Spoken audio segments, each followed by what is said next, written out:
درود тамошобинони азиз. خلاصه خبرهای مهم شنبه 24 اپریل تاجیکستان را از پایگاه خبری بامداد برایتان پیشکش میکنیم. در این برنامه اعلان حکم 9 نفر برای قاچاق 1.4 تن طلا و 55 میلیون دلار و 207 میلیون ریال. بابای دانه را از زندان آزاد کردند. دو جوان قرقیز گم شده را در تاجیکستان یافتند. بازداشت 4 نفر با 5900 دلار قلبکی در پایتخت. هلاکت پیرمرد 74 ساله در نتیجه برخورد دیولا با خرارابه. و اکنون تفصیلات خبرها. دادگاه شهر دوشنبه بررسی پرونده پرسر و صدای قاچاق 1.3 تن طلا و 10 میلیون دلار از افغانستان به تاجیکستان را به انجام رسانیده در مجموع 9 نفر را گناهکار دانست. در میان آنها کارمندان مقامات گمرک و وزارت کارهای داخلی تاجیکستان نیز هستند. دادگاه دوشنبه با نشر خلاصه حکم دادگاه گفته است که آنها در همکاری با شهروندان افغانستان سالها باز به قاچاق طلا و اسعار خارجی مشغول بودند، ولی دادگاه نسبت به آنها جزای سبکرو روا دیده است. دادگاه 2 نفر از عیبدار شوندگان صبح‌الدین نظروف و محمد ولی سفروف را به مهلت 5 سال و 6 ماه، 3 نفر دیگر فردوس سفروف، حسن سعیدوف و مهربان رحمانوف را به مهلت 5 سال با 3 عیبدار شونده دیگر قربانعلی سیف اللهیف، ظریف اصلانوف و قطب‌الدین عادی را برای 2 سال محکوم به زندان کرده. تنها محمد رضا شریپوف را به 2 سال کارهای اصلاحی حکم نمود. دادگاه گفت محمد ولی سفروف و صبح‌الدین نظروف با شهروندان خارجی شخصیتشان به تفتیشات نامعلوم، محمد علی سفروف از جمله با نعیم رسولی و محمد ظریف جهت قاچاق طلا به دبی و ترکیه از طریق تاجیکستان مصلحت کرده. به این مقصد سفروف برادرش فردوس و دامادهایش مهربان رحمانوف و حسن سعیدوف را نیز جلب کرده است. اعضای این گروه جنایتی از شرکت‌های سوراب غیاث جوولری و عبدالنسیم قاریزاده جوولری، رهبرش عبدالنسیم قاریزاده، برای انتقال اسعار و طلا وکالتنامه گرفته. این بارا توسط نقطه گمرکی 5 پایان از افغانستان غیر قانونی وارد کردند و توسط فرودگاه دوشنبه به دبی و استانبول انتقال دادند. روز 14 نوامبر سال 2020 نظروف با همراهی سفروف در فرودگاه بین المللی دوشنبه دستگیر شدند. سامانه بامداد نخستین رسانه‌ای بود که الکی در همان ماه نوامبر سال 2020 درباره بازداشت قاچاقبران با حدود 90 کیلو طلا در فرودگاه دوشنبه خبر داده بود. تفتیشات به نتیجه رسید که قاچاق این مقدار بزرگ طلا و اسعار خارجی با مساعدت برخی کارمندان نهادهای دولتی صورت گرفته است. رسانه‌های افغانستان اخیراً نوشتند که در پشت این قاچاق مقدار بزرگ طلا و اسعار خارجی میرزا کتوازی، معاون رئیس پارلمان آن کشور، ایستاده است. اما کتوازی گفت در قاچاق طلا و اسعار خارجی از طریق تاجیکستان دستی ندارد. ضمناً بعد بازگشت از دوشنبه میرزا کتوازی روز 8 مارس در یک رایدهی داخلی از مقام معاون رئیس پارلمان افغانستان کنار زده شد. دانیار نبیف، معروف به بابای دانه، یکی از سابقه داران حزب در تاجیکستان ممنوع حزب نهضت اسلامی تاجیکستان، روز 23 اپریل از محبس آزاد کرده شد. شادی نبیف برادر بابای دانه به سامانه بامداد گفت او را شام 23 اپریل به خانه جواب دادند. برادرم وقتهای آخر در قسم طبی محبس وحدت از بیماری سیل تبابت می گرفت. سبب آزادش از زندان هم بیماری سیل داشتنش می باشد، گفت شادی نبیف. بابای دانه ساکن 80 ساله دهه گلبوته ناحیه رودکی 27 آگوست سال 2020 با اتهام به خانواده های اعضای زندانی حزب نهضت اسلامی تاجیکستان رسانیدن کمک‌هایی که از خارج روان می‌کردند بازداشت و ماه دکامبر به 7 سال زندان محکوم شده بود.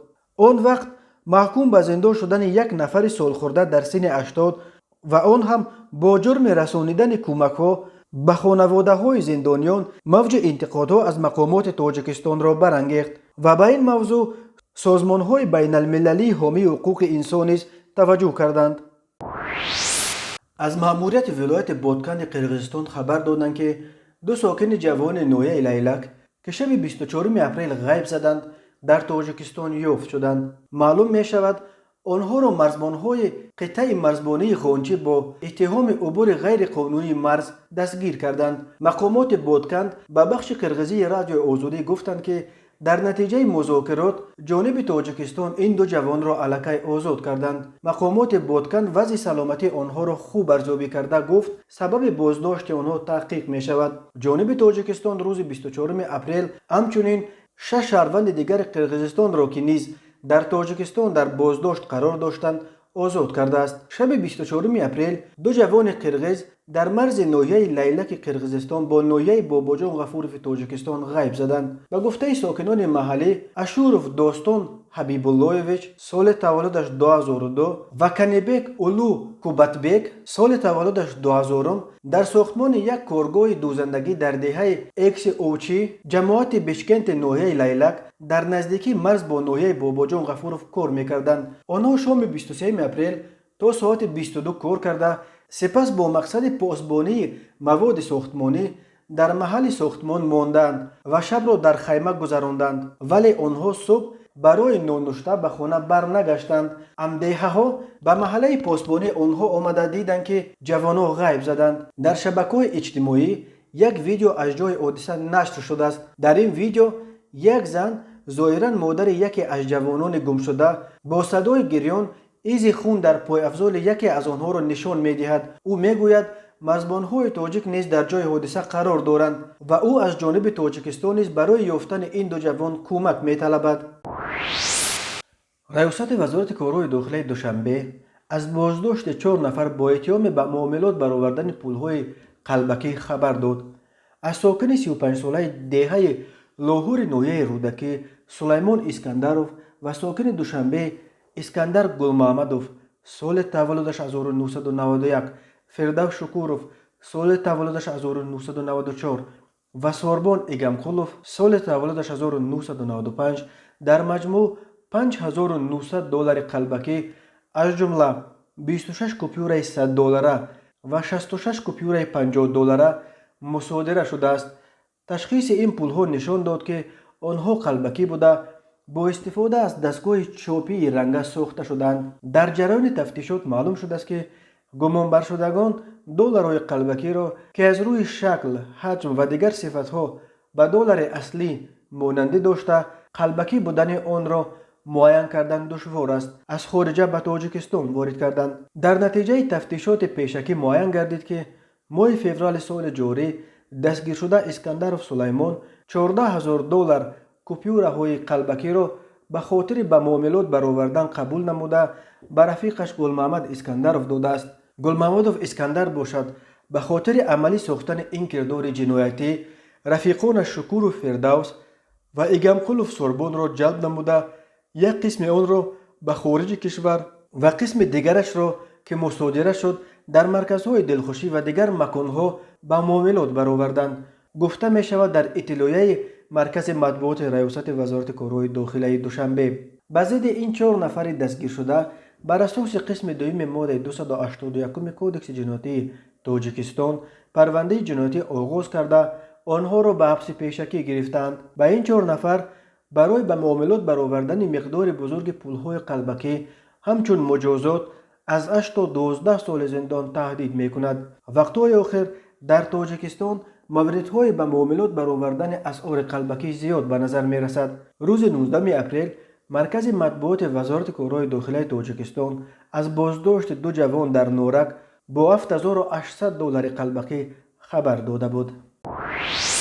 و در انجام برنامه چند خبری کریمینالی روز 23 اپریل تخمیناً ساعت 2:14 در ناحیه عینی پنجکند در حدود دهه صوفیان جماعت خلیفه حسن در کنار شهر پنجکند بر اثر برخورد ماشین با یک خرعربه صاحب عربه ساکن 74 ساله جماعت خلیفه حسن خالمرادوف نورمراد جراحت‌های وزن جسمانی برداشته در بیمارخانه به هلاکت رسیده است.